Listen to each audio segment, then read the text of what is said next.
డబ్బులు కూడా బ్యాగ్ లోనే ఉండిపోయే. ఇప్పుడు నేను కరుణ దగ్గరికి ఎలా వెళ్ళాలి? ఇంత పెద్ద సిటీలో తను ఎక్కడుందో ఏంటో.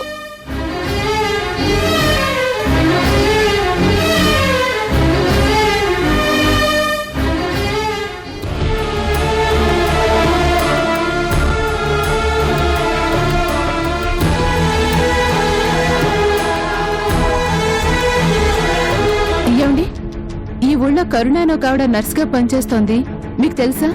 పేరొకటే చెప్తే ఎలాగమ్మా? ఎక్కడుంటుందో అడ్రస్ ఏంటో చెప్పు. తెలీదండి. ఈ హైదరాబాద్ లో అడ్రస్ ఉంటేనే పట్టుకోవడం కష్టం అమ్మా. ఏమీ లేకుండా పేరు చెప్తే ఎలా తెలుస్తుంది? బాలే దానివేనమ్మా.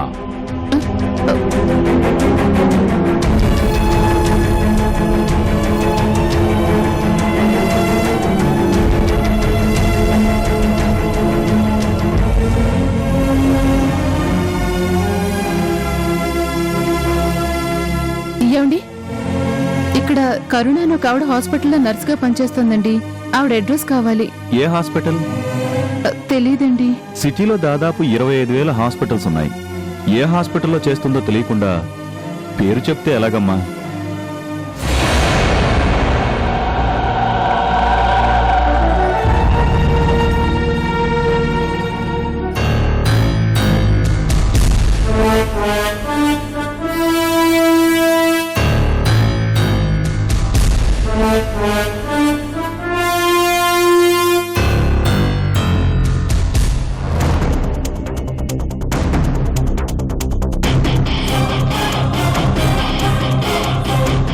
శ్రీధర్ గారు,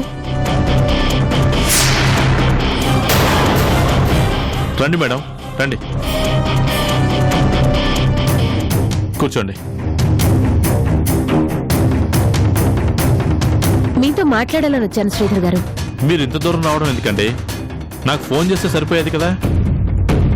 ఇది ఫోన్లో తేలే విషయం కాదు శ్రీధర్ గారు, అందుకే తీరిక చూసుకుని నేనే వచ్చాను. చెప్పండి మేడం. నా కొడుక్కి మీ అమ్మాయినిచ్చి పెళ్లి చేస్తాను అని చెప్పి ఎంతకాలమైంది? నేనందరికీ వసునే నా కోడలు అని చెప్పాను. వాళ్ళందరూ కనీసం నిశ్చితార్థాలు కూడా చెయ్యరా అని అడుగుతున్నారు. మరి వాళ్ళందరికీ ఏం చెప్పాలి నేను? అది నాకు బయట ఎంత పేరు ప్రతిష్టలున్నాయో మీకు తెలుసు. నేను ఇంకొకళ్ళ దగ్గర మాట పడాల్సి వస్తే ఎలా ఉంటుందో ఊహించండి. Sorry madam. నేనొచ్చింది మీ సారీ కోసం కాదండి. పెళ్లి ఎప్పుడు చేద్దామో అది చెప్పండి. అవతల మా వాడికి సంబంధాలు వస్తున్నాయి, కానీ మావాడు మాత్రం మీ అమ్మాయినే పెళ్లి చేసుకుంటాను అని పట్టుపట్టి కూర్చున్నాడు. నన్నేం చేయమంటారో మీరే చెప్పండి. భార్గవ్ గారు, నేను నా కూతుర్ని చాలా రకాలుగా అడిగి చూశానండి. బెదిరించాను, బుజ్జగించాను, బ్రతిమలాడాను కూడా. ఎంత చెప్పినా తను మాత్రం ఈ పెళ్లికి ఒప్పుకోవట్లేదండి. అందుకని ఏమంటారు? కోప్పడకండి. ఆ చిన్న నుంచి లాక్కొచ్చి 4 రోజులు ఇంట్లో ఉంచితే మనసు మార్చుకుంటుంది అనుకున్నాను, కానీ వసు ఒప్పుకోవట్లేదు. బలవంతం చేస్తే చచ్చిపోతాను అంటుంది, కానీ పెళ్లికి మాత్రం ఒప్పుకోవడం లేదు. ఒక్కగానొక్క కూతురు తన మనసుకి ఇష్టం లేని పని చేసి జీవితాంతం ఎలా ఏడిపించమంటారు? అంటే ఈ పెళ్లి జరగదు అంటారు, అంతేనా? అది కాదు భార్గవ్ గారు. నా భార్య పోయిన తర్వాత వసుని గారాభంగా పెంచాను. ఇప్పటి వరకు తను నా మాటకి ఎదురు చెప్పిందే లేదు, కానీ ఇప్పుడు మాత్రం మీరు లొంగిపోయారు, అంతేనా? ఏంటి శ్రీధర్ గారు, ఎందుకంతలా మీ అమ్మాయి గురించి భయపడుతున్నారు? చిన్నపిల్ల, తనకేం తెలుసు? ఈ రోజు అలిగింది అని ఆ చిన్నాకిచ్చి పెళ్లి చేస్తే అడుక్కు తిని బ్రతకాలి. ఆ విషయం మీ అమ్మాయికి కాస్త అర్థమయ్యేలా చెప్పండి. వాడు గూండా అండి, వాడికి మీ కూతురు నుంచి ఎలా చేస్తారు? నిజమేనండి, కానీ నా మాట వినడం లేదు. పిల్లలు మాట వినకుండా విషం తాగుతావంటే ఏం చేస్తారు? ఏడుస్తుంది కదా అని తాగేమంటారా? చెప్పండి. మీ అమ్మాయిని ఇష్టపడ్డాడు కదా అని నా కొడుక్కి ఏదో నచ్చ చెప్తూ వచ్చాను. ఇప్పుడు వాడికి నేనేం చెప్పాలో మీరే చెప్పండి. నన్ను క్షమించండి భార్గవ్ గారు. నాకు చేతనైనంత వరకు ట్రై చేశాను, కానీ వినలేదు. ఇంకా బలవంతం చేసి నా కూతురు చావుని నేను చూడలేను. తను జీవితాంతం ఏడుస్తుంటే నేను ఎలా తట్టుకోగలను మీరే చెప్పండి. అందుకే పెళ్లి గురించి వదిలేయండి. మనం కేవలం బిజినెస్ పార్ట్నర్స్గా ఉన్నాం, కానీ బియ్యంకులు కాలేమండి. ఓ అయితే డిసైడ్ అయిపోయారన్నమాట.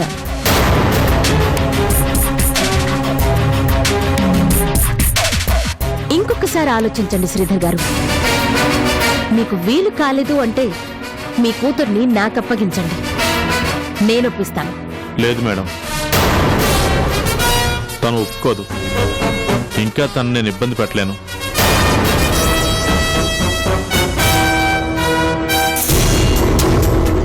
అయితే ఓకే శ్రీధర్ గారు, మనం బియ్యంకులం కాలేనప్పుడు మనం బిజినెస్ పార్ట్నర్స్ గా కూడా కలిసి వర్క్ చేయలేం. ఇక బిజినెస్ విషయం మర్చిపోండి. Good bye. మేడం మేడం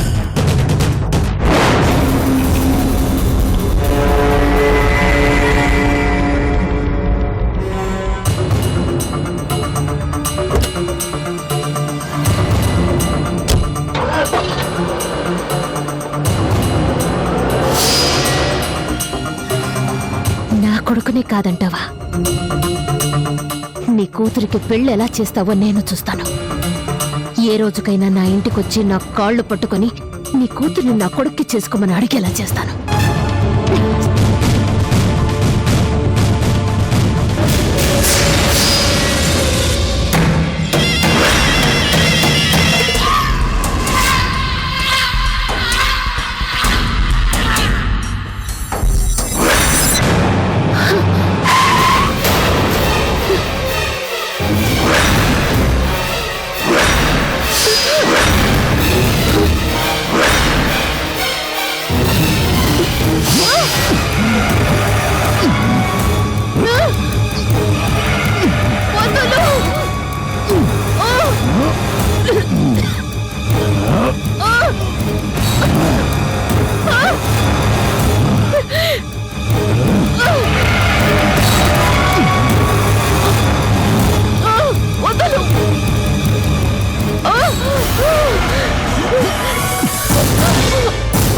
ఎంతకాలం తప్పించుకుంటావే?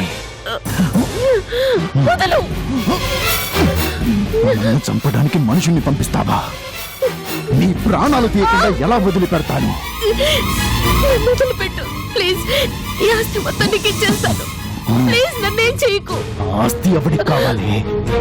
నాకు కావాల్సింది నీ ప్రాణాలు. నువ్వు బతికి ఇంకా ఎంతమంది నేర్పిస్తావే? నిన్ను వదలను.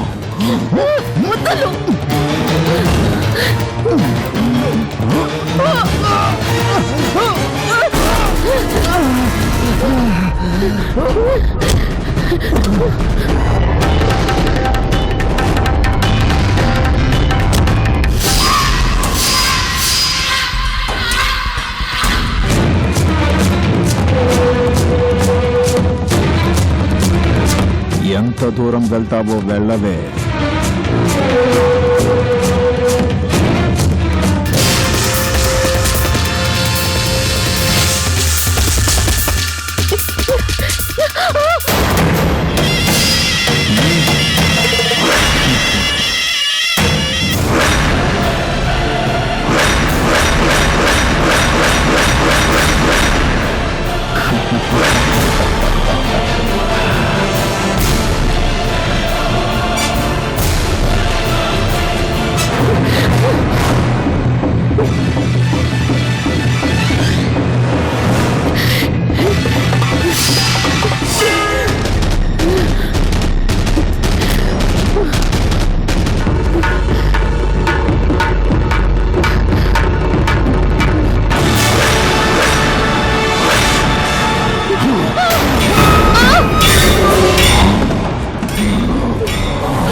చావు. ఈ రోజు కోసమే 20 ఏళ్లకు పైగా జైల్లో ఎదురు చూస్తున్నాను. చావే చావు.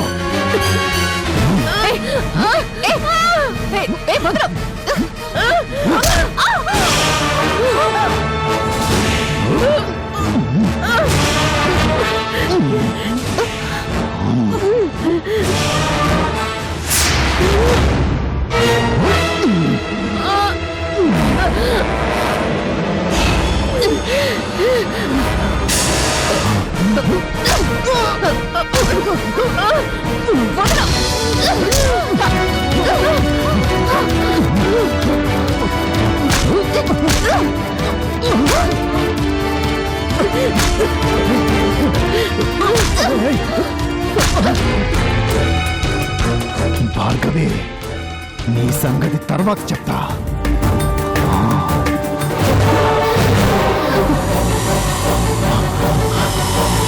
ఏమండి, మీకేం కాలేదు కదా? ఏం కాలేదు.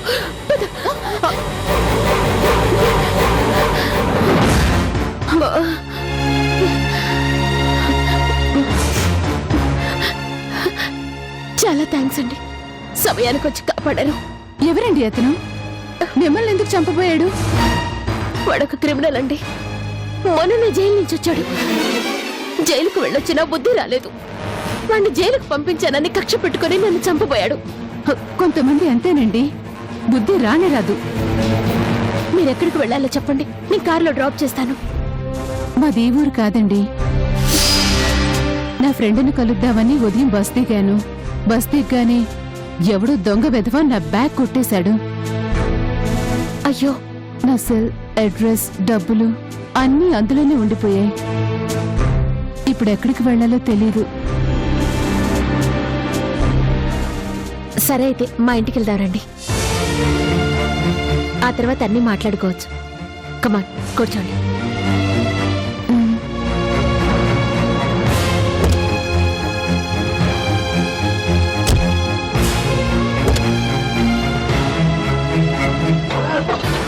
మీ పేరేంటి? నా పేరు జ్యోతి అండి.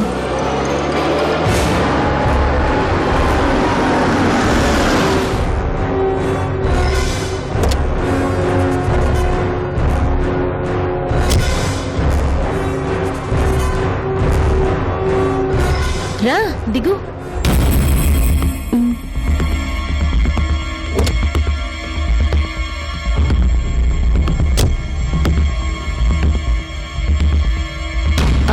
నీ పేరేంటన్నావు? జ్యోతి అండి. జ్యోతి, రా రా, ఇదే మా ఇల్లు.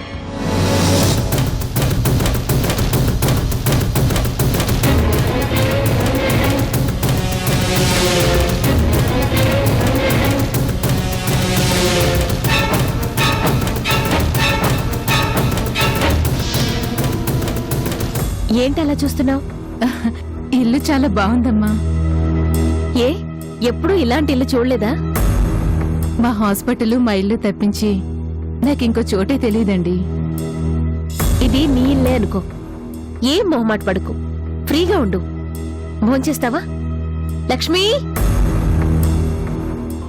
అమ్మా, మా ఇద్దరికి భోజనం రెడీ చెయ్యి. అలాగేనమ్మా. నువ్వు వెళ్ళి ఫ్రెష్ అయ్యిరా. అదిగో ఆ రూమ్ లో బాత్రూమ్ ఉంది, త్వరగా వచ్చేయి.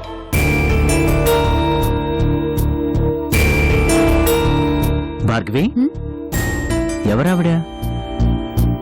నాకు కావలసిన మనిషి. నీకు కావాల్సిన మనిషి అంటే కాస్త ఆశ్చర్యంగా ఉందే. అంటే ఒక రేంజ్ ఉన్న మనుషులు తప్ప మామూలు వాళ్ళెవరూ నీ రేంజ్కి సరిపోరు. వాళ్ళ మొహం కూడా చూడవు కదా. అలాంటిది సడన్ గా నాకు కావాల్సిన మనిషి అని ఈవిని చూపించి చెప్తుంటే ఆశ్చర్యం వేసింది. మరీ అంత వెటకారం అవసరం లేదు. తని వాళ్ళ నా ప్రాణాలు కాపాడింది. అవునా? నీకంత ప్రమాదం ఏమొచ్చింది? ఆ శివకోటిగాడు నన్ను చంపడానికి వచ్చాడు.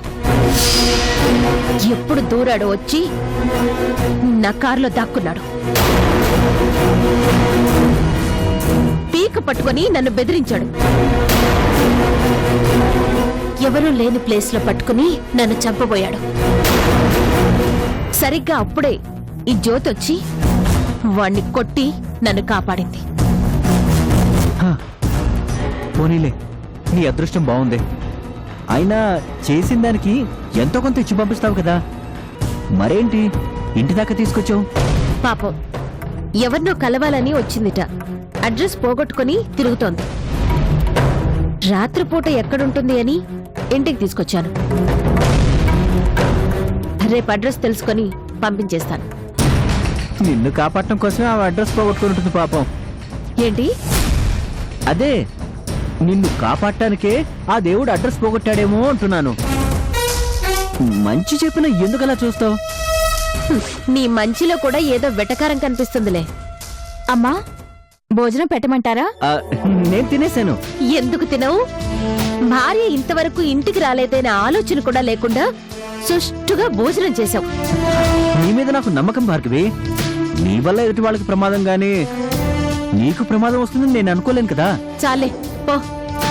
అలాగే.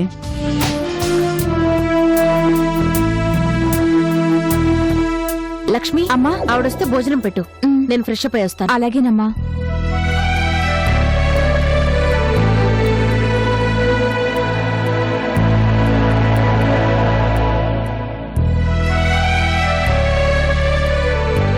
రండమ్మా, కూర్చోండి. పర్లేదమ్మా, అమ్మగారు చెప్పారు.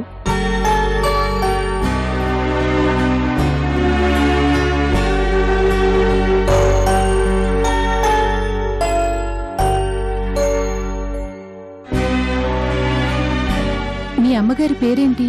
భార్గవి గారమ్మా. మరి ఆవిడ తినరా? ఏంటి, నా గురించి వెయిట్ చేస్తున్నారా?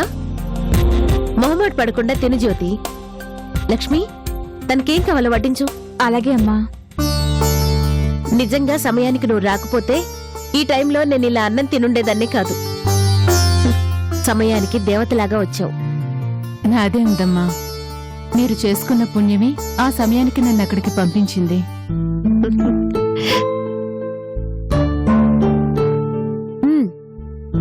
అసరే, ఇంతకీ నువ్వు ఇక్కడ ఎవరిని కలవడానికి వచ్చావేంటి? కరుణ అని నాకు పాత స్నేహితురాలండి.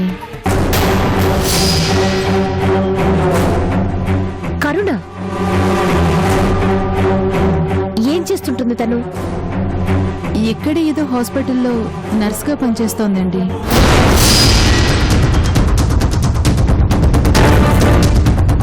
చాలా కాలం తర్వాత తన ఫోన్ నెంబర్ దొరికింది. ఫోన్ చేస్తే రమ్మంది. ఓసారి చూద్దామని వచ్చాను. దిగ్గానే ఎవడో దొంగ వెధవా నా బ్యాగ్ కొట్టేశాడు. ఇప్పుడు తన్ని ఎలా పట్టుకోవాలో ఏంటో నాకు తెలియడం లేదండి. కరుణ నాకు తెలుసు. నిజంగా మీకు తెలుసా? తెలుసు. రేపు ఉదయమే తీసుకెళ్తానులే. ఇప్పుడు భోంచేయి.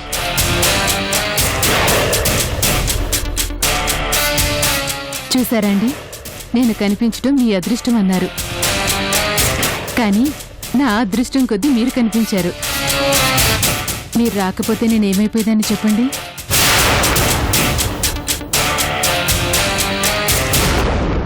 ఇది నా దురదృష్టమే. నా శత్రువు స్నేహితురాల్ని ఇంటికి తీసుకొచ్చి అన్నం పెడుతున్నాను చూడు, అదే నా బ్యాడ్ లక్.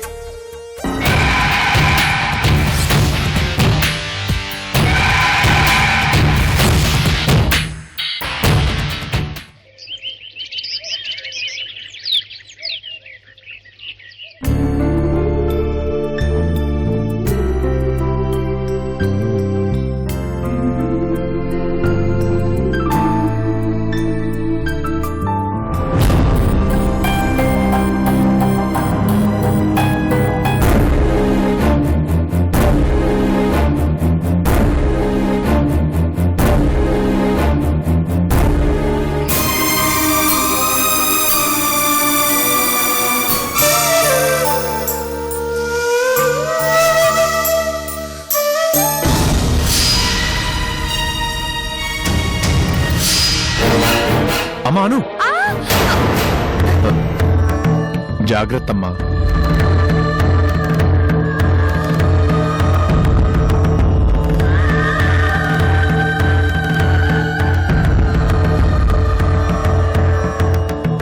చూసారా డాడీ చందు అమ్మ ఎలా దగదగలాడిపోతుందో?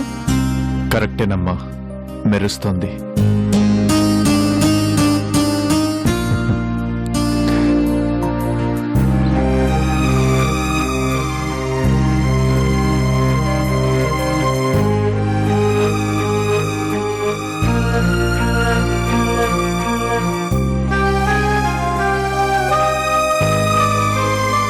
అమ్మాను, చందు అమ్మంటే నీకు ఇష్టమా?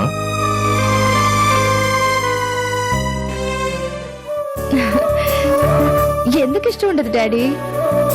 చందు అమ్మ గురించి మమ్మీ చాలా చెబుతుంటుంది. చందు అమ్మ చాలా మంచి మనిషి అంట కదా? అవునమ్మా, చాలా మంచి మనిషి. ఎంత మంచిది అంటే తన సుఖాన్ని సంతోషాన్ని కూడా పరాయి వాళ్ళకి పంచివ్వగలిగే అంత మంచి మనిషి. మమ్మీ కూడా అదే చెబుతుంది డాడీ. మమ్మీకి ఇష్టం కాబట్టి నాకు ఆ అమ్మంటే ఇష్టం. అవును డాడీ, అసలు చందు అమ్మ ఎలా చనిపోయింది? దురదృష్టం నన్ను వెంటాడిందమ్మా. యాక్సిడెంట్లో కారు లోయలో పడి కాలిపోయింది. కానీ చందు అమ్మ చనిపోలేదు, బ్రతికే ఉంది. అవునా? నిజంగానా?